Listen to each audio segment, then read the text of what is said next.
তলে তলে একটা নির্দিষ্ট দলকে পৃষ্ঠপোষকতা এবং ফুলিয়ে ফাটিয়ে লালন পালন করার জন্য এরা আওয়ামী লীগকে জিয়ে রেখেছে। আমরা একটি বিপ্লবী বাংলাদেশে আজকে অবস্থান করছি।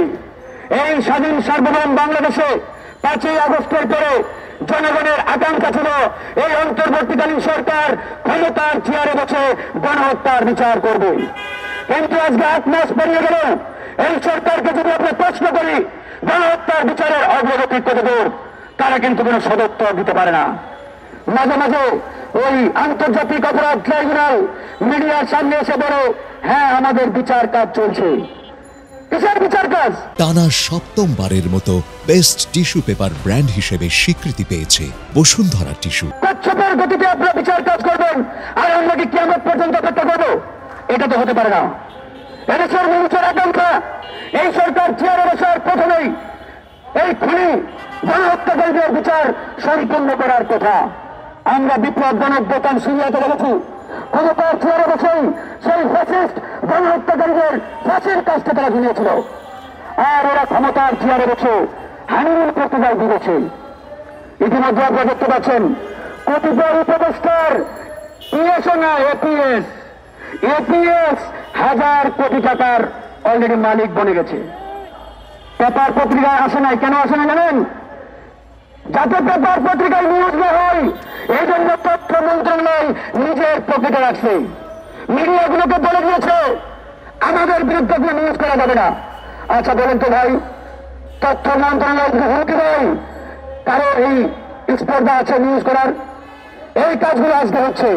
আওয়ামী লীগের প্রশ্নে এই সরকার চূড়ান্ত সিদ্ধান্ত নিতে পারছে না। এতদিন বলে হচ্ছে বিএনপি চাই না, বিএনপি পরিষ্কার স্টেটমেন্ট দিয়েছে আওয়ামী লীগের প্রশ্নে। এখন আর জুজুর ওই খেলা দেখানোর সুযোগ নেই।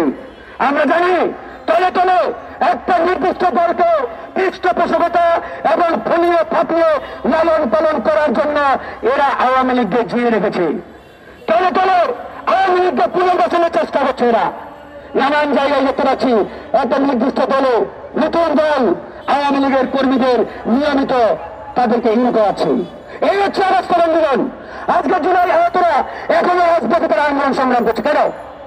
এই সরকারের প্রথম দায়িত্ব ছিল ক্ষমতার চেয়ারে বসে এই আন্দোলন যারা আহত হয়েছে তাদের সুচিকিৎসার ব্যবস্থা করা। আজকে সরকারকে প্রশ্ন করলো 20 জন আহতকে বিদেশে পাঠাতে পারে নাই। কেন? রাষ্ট্রে কি টাকার অভাব? কেন বিদেশে পাঠাতে পারলো না? এই কথাগুলো বললে তাদের গায়ে জ্বালা পড়া শুরু হয়ে যায়। তাই বন্ধুগণ, আমাদের বক্তব্য পরিষ্কার। অনেকেই বলে আপনারা খালি নির্বাচন করেন। আরে বেটা, নির্বাচন তো লাগবেই। আমরা তো করি নাই সংস্কার ছাড়া নির্বাচন। আমরা বলেছি প্রয়োজনীয় সংস্কার শেষ করে নির্বাচনের দিকে এগিয়ে যান। এটা এদেশের মানুষের দাবি, রাজনৈতিক দলগুলোর দাবি, এটা একক কোনো দলের দাবি নয়। আর ডক্টর মোহাম্মদ ইউনূস তারা দাবি করে ডক্টর মোহাম্মদ ইউনূসের হর্তাকর্তা তারাই।